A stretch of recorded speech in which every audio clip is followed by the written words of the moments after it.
Sales secrets for entertaining customers. That's what we're going to talk about on this video.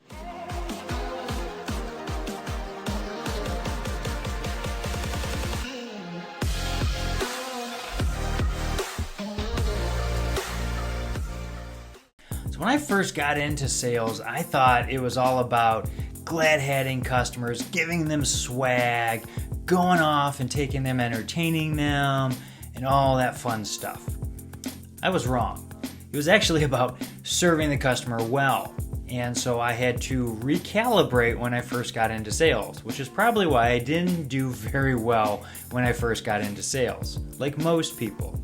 So what are some tips and tricks for going through and actually going and helping the customer by giving them or taking them out, whatever it is that you want to do? Well, there's some secrets and some tips and tricks to doing that will actually benefit you and your bank account.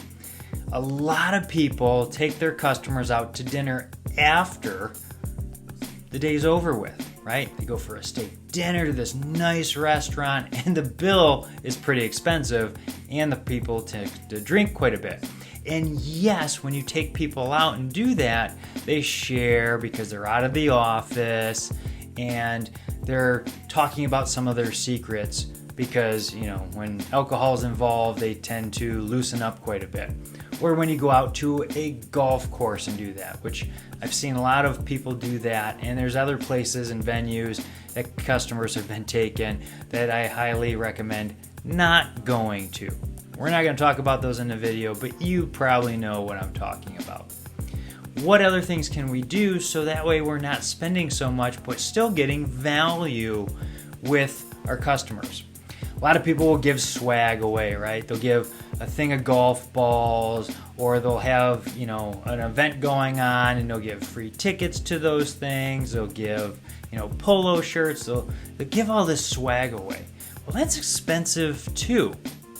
Keep in mind, sometimes customers are just trying to do that just to see how much they can get out of you. That's right.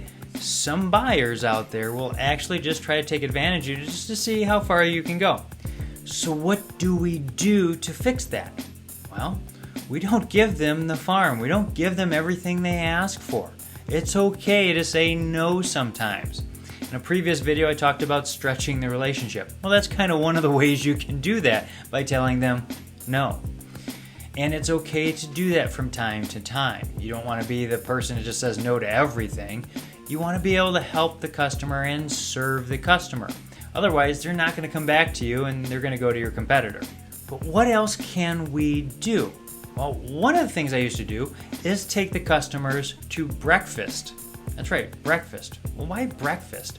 Well, if you can get to the breakfast place with the customer before they have a chance to go in and check their emails, one, they're going to be in a better mood. That's right. Customers are going to be in a better mood because nobody's had the chance to piss them off before you got a chance to hang out with them. So they're typically in a better mood.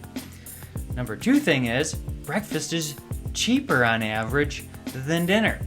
That's right. That's why they have lunch and breakfast menus and dinner menus. Dinner is typically more expensive. So you can go have breakfast. And if you do an early breakfast, it's not as loud and chaotic in the restaurants as well.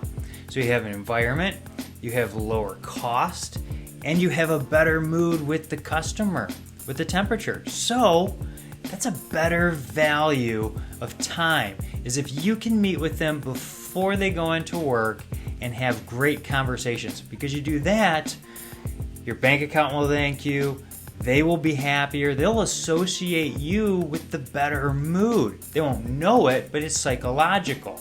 Happens up in the amygdala and all that stuff. We're not going to get into all of that science, but by going through breakfast, it's going to help you. Also, set up your marketing department so they're buying the product from wholesale and whatnot, and it will help you. Or they can get lower cost vendors, because some of these t-shirt companies, I gotta tell you, they make a killer profit off of the product. You'd be amazed at how much they make of markup off of that, which also hits your bank account, especially when you're trying to entertain customers with swag. Make sure you serve the customer well. If you're serving them not by just giving them everything they want, by giving them great performance, you're also going to benefit the relationship. And if you take donuts in there, or here's a cool thing, take cookies. That's right, cookies are thinner and less intrusive to people. When they see donuts, they think of these big fluffy things and they think that, wow, that takes up more space. But they will annihilate a box of cookies. You'd be amazed at how many cookies get eaten compared to donuts. There's another benefit, and cookies typically are a little cheaper, and you can customize them too to what the people like. So, few areas that you can do that will benefit your bank account and your relationship with customers. If you need any other help, feel free to reach out. Contact information is below. If the video was helpful, hit like, share, subscribe, send to somebody you think it might benefit. Because that's why I do these videos, to help you. We'll see you next time.